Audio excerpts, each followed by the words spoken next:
Assalamualaikum warahmatullahi wabarakatuh. Alhamdulillahirabbil alamin wassalatu wassalamu fi anbiya'i wal mursalin wa ala alihi wa sahbihi ajma'in amma ba'du. Baik, untuk mempersingkat waktu, di sini saya akan menjelaskan tentang korupsi, koleksi dan nepotisme yang disingkat menjadi KKN, yang mana ini adalah tugas mata kuliah Patologi Islam yang mana dosen pengampunya Ibu Amalia Irfani.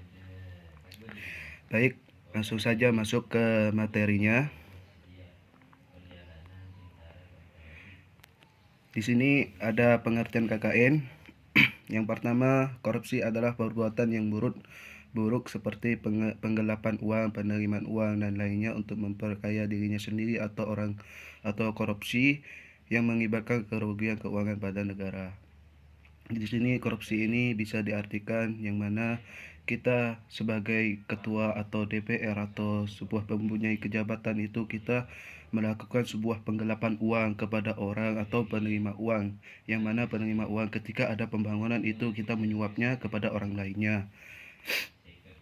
Yang kedua adalah koleksi, adalah tindakan persekongkolan, persekutuan atau permukatan untuk urusan yang tidak baik, yang mana di sini contohnya itu persekutuan itu kita saling menjelekkan satu sama lainnya, itu contohnya.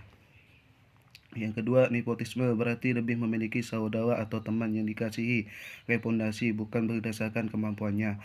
Ya, nepotisme ini kita misalnya saya pribadi, saya mempunyai jabatan atau sebuah kayak ketua apa gitu kan, kita merekrutnya itu teman sebaya kita, yang mana teman sebaya itu walaupun kita tidak tahu macam mana kemampuannya, kita merekrutnya untuk menjadi pendampingnya atau sekretaris apa lainnya.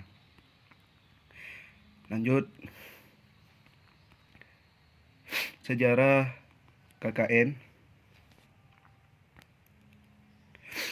Singkat KKN adalah salah satu singkat yang akrab bagi masyarakat Indonesia. Sering kalau ada protes anti pemerintah, singkat KKN ini didengar dan diteriakan oleh para demonstran atau ditulis di atas spanduk KKN.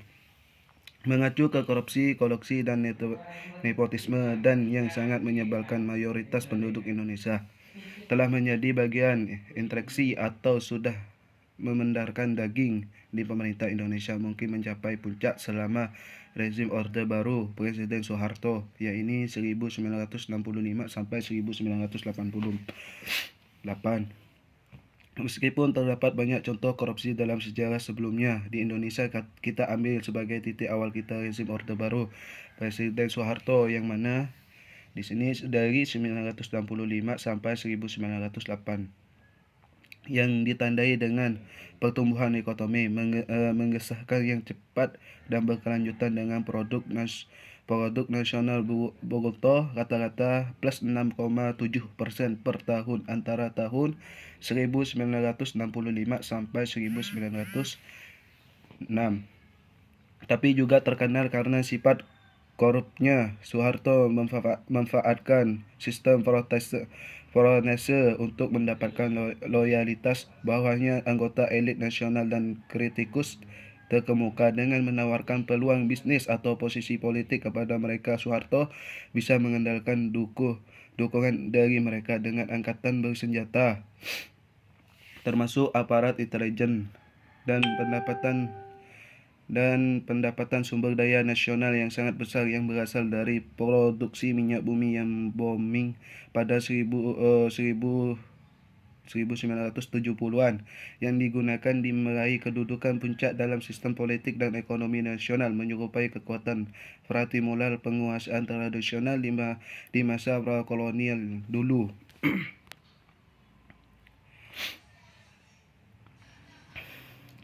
Selanjutnya, perkembangan KKN. Korupsi, koleksi, dan nepotisme yang selama ini hanya menjadi isu nasional akhirnya semakin meningkat dan cenderung parah. Akibatnya bangsa dan negara dilandai multi krisis, termasuk dalam dunia bisnis. dan kemampuan daya saing para pelaku bisnis melemah, dan praktek bisnis di Indonesia. Fenomena yang sering muncul dalam masyarakat adalah setiap peluang usaha selalu tidak lepas dari adanya KKN. Hampir setiap media informasi cetak, elektronik, digital, internet memenuhi berita. Masalah politik di Indonesia terus menjadi berita utama headline hampir setiap hari di Indonesia dalam menimbulkan banyak perdebatan panas dan diskusi sengit.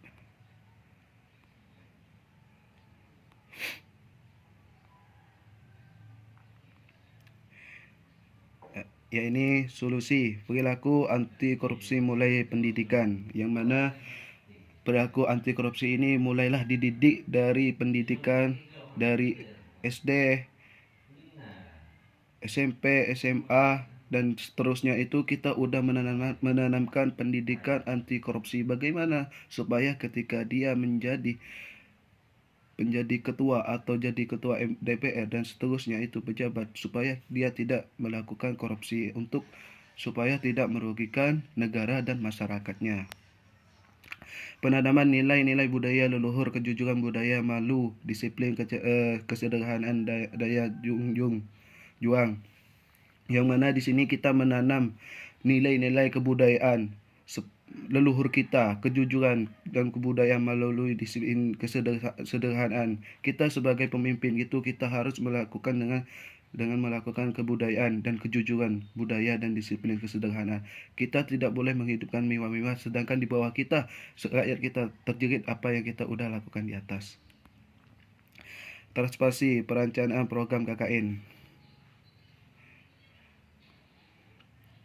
Thank you, terima kasih. Hanya ini yang saya bisa sampaikan. Apabila ada kata-kata yang salah, mohon maaf. Apabila kurang lebihnya, wabillahi taufik hidayah. Wassalamualaikum warahmatullahi wabarakatuh.